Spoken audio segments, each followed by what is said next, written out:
പിന്നെ എയറിൽ തന്നെ ആയിരിക്കും കുറെ കാണിച്ചത്.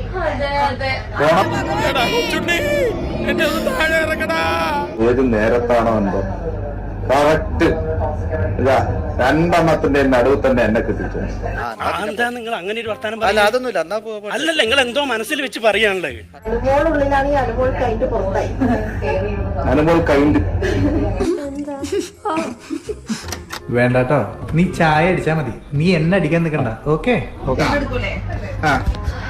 എന്നെന്താ പരിപാടി?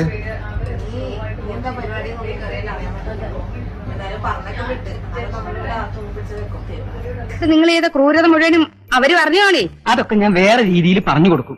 ഇനി ഇപ്പൊ ഇത്തിരി നാറിയാലും അത് ഞാൻ അങ്ങനെ സഹിക്കും. ഇപ്പൊ ഉള്ളതിനേക്കാൾ കൂടുതൽ നാറരുതെന്ന് എനിക്ക് പ്രാർത്ഥനയുള്ളൂ. പുറത്തിറങ്ങിയിട്ട്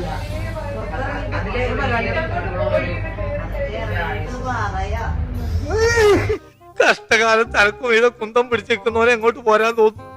ഇനി എന്തൊക്കെയാണ് ആവോ അനുഭവിക്കാൻ പോകുന്നത്. പിന്നെ എയറിൽ തന്നെ ആയിരിക്കും കുറെ കാണിച്ചത്. ഇപ്പോഴും flying always up in the air. സാരമില്ല, ഇങ്ങോട്ട് പോകുന്നപ്പോ ഞാൻ ഇതിൽ കൂടുതൽ പ്രതീക്ഷിച്ച. പോണ വഴിക്ക് ഫ്ലൈറ്റ് നോക്കിക്കഴിഞ്ഞാൽ നിങ്ങൾക്ക് തന്നെ നിങ്ങളെ കാണാം. ഈ മേഘങ്ങൾക്കിടയിൽ രണ്ടുപേര് എയറിൽ വെക്കുന്നത്.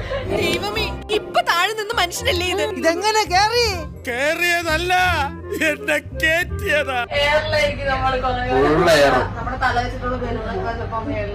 പാട് കളിക്കുന്നുണ്ടാവും.